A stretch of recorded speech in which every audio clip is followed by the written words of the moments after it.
l'atelier pour réviser le guide pratique de gestion des crises et des catastrophes. Le projet de compte rendu de la réunion des cabinets du mardi 30 août adopté.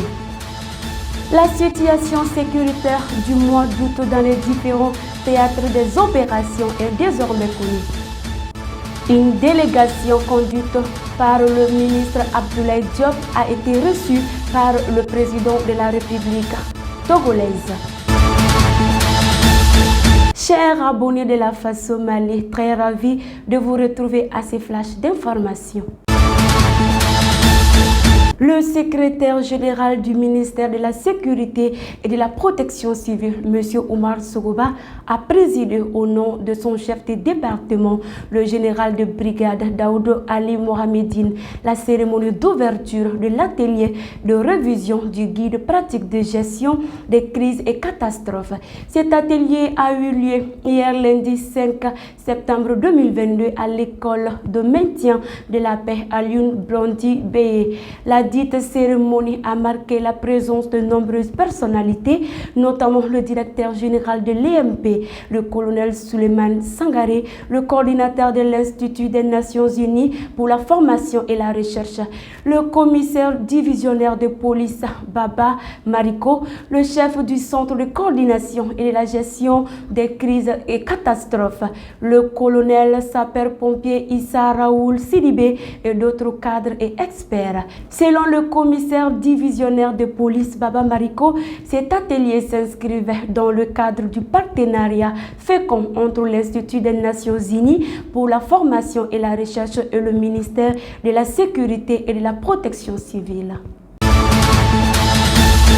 Dans le cadre de l'application des instructions des plus hautes autorités de la transition et à l'instar des autres départements ministériels, le ministère de la Justice et des Droits de l'Homme a tenu la session ordinaire de la réunion du cabinet le lundi 5 septembre 2022.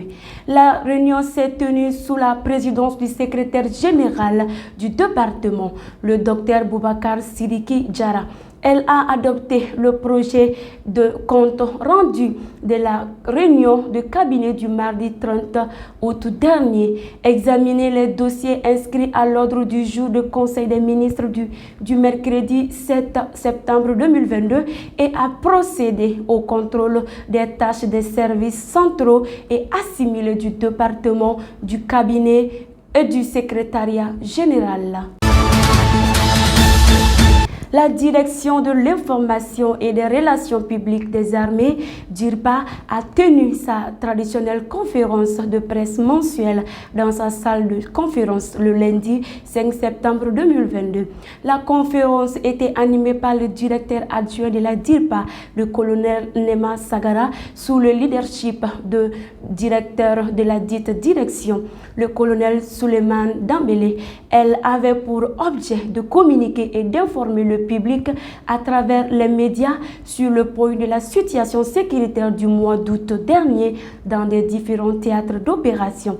À cette occasion, la structure s'est également prononcée sur les différentes activités menées par le ministre de la Défense et des anciens combattants et le chef d'état-major général des armées.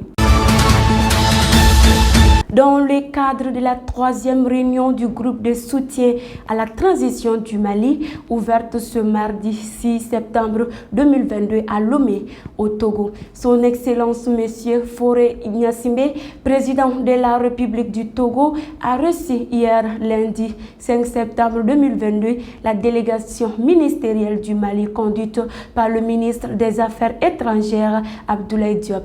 La délégation était composée de 5 ministres, de l'ambassadrice conseillère spéciale chargée des questions diplomatiques du colonel Assimi Goïta, président de la transition, Madame Traoré Fatou Binta Diop.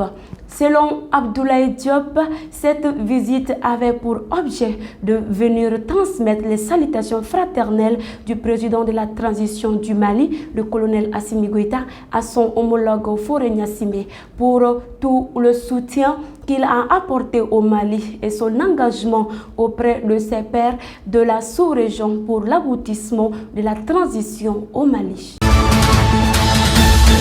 Mesdames et messieurs, c'est ce qui met fin à ce flash d'information.